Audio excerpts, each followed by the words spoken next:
ಒಂದು ಮಾತು ನನ್ನನ್ನೇ ಉದ್ದೇಶಿಸಿ ಮಾತನಾಡಿದಂತಿತ್ತು. ಏನು ಅವತ್ತು ಹೇಳಿದ ಮಾತು ಇಂದು ನೆನಪಿದೆ. ವ್ಯಕ್ತಿ ತಪ್ಪು ಮಾಡ್ತಾನೆ ಅಂತ ಪಶ್ಚಾತ್ತಾಪ ಪಡಬಾರದು, ಬಹಳ ವಿಚಾರ ಮಾಡಬಾರದು. ಒಂದು ವೇಳೆ ನೀವು ಹಾಗ ಅನ್ಕೊಂಡಿದ್ರ ಅವತ್ತು ನಿಮ್ಗೆ ನೀವು ಶ್ರಾದ್ದ ಮಾಡಿಬಿಡಿ, ಮತ್ತೆ ಮರುದಿನ ಹೊಸ ವ್ಯಕ್ತಿಯಾಗಿ ಹುಟ್ಟಿ ಇದುವರೆಗೂ ನೀವು ಏನೇನನ್ನ ಮಾಡಿದಿರೋ, ಇದುವರೆಗೂ ನೀವು ತಿಳಿಯದೋ ಏನೇನನ್ನೋ ಮಾಡಿದಿರೋ ಅದನ್ನು ಮರೆತು ಮರುದಿವಸದಿಂದ ಹೊಸ ವ್ಯಕ್ತಿಯಾಗಿ ಹುಟ್ಟಿ ಪ್ರತಿ ಸಾರಿ ಹೀಗೆ ತಪ್ಪು ಮಾಡಿದಾಗಲೆಲ್ಲ ನಿಮಗೆ ನೀವೇ ಶ್ರಾದ್ದ ಮಾಡಿ. ನಾನು ಬಹಳಷ್ಟು ತಪ್ಪುಗಳನ್ನು ಮಾಡ್ತಾ ಇದ್ದೆ.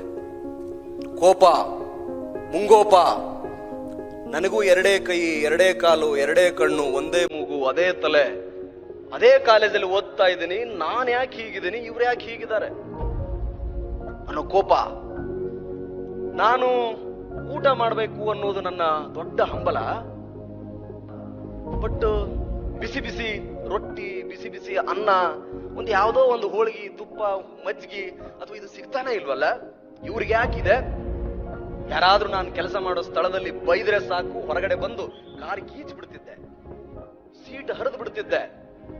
PUC ಪ್ರಥಮ ವರ್ಷದಲ್ಲಿ ಸ್ಟ್ಯಾಟಿಸ್ಟಿಕ್ಸ್ ಅಲ್ಲಿ 89 ಇದ್ದದನ್ನ 59 ಮಾಡಿ 30 ಅಂಕಗಳ ಕೆಳಗಡೆ ಬಂತು ಅಂತ ಹೇಳಿದ್ದಕ್ಕೆ ಇಡೀ ಕಾಲೇಜಿನ ಕ್ಲಾಸ್ಗಳನ್ನ ಒಡೆದು ಬಿಟ್ಟಿದ್ದೆ.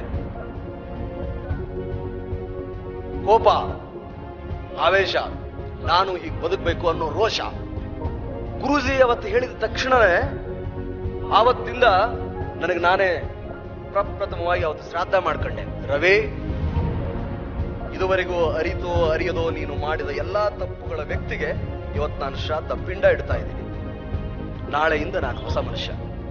ನಾನು ಬದುಕುವುದಾದ್ರೆ ಸ್ವಾಮೀಜಿ ಈಗ ಹೇಳಿದ್ದಾರೆ, ನನ್ನ ಮಾತು, ನನ್ನ ಕೃತಿ, ನನ್ನ ಸಾಧನೆ ಅಥವಾ ನನ್ನ ಬದುಕು ನನಗೆ ಒಳಿತನ್ನ ಮೊದಲು ಮಾಡಬೇಕು. ನನ್ನ ಕುಟುಂಬ, ನನ್ನ ಊರು, ನನ್ನ ರಾಜ್ಯ, ನನ್ನ ದೇಶಕ್ಕೆ ಒಳಿತಾಗುವಂತೆ ಬದುಕಬೇಕು.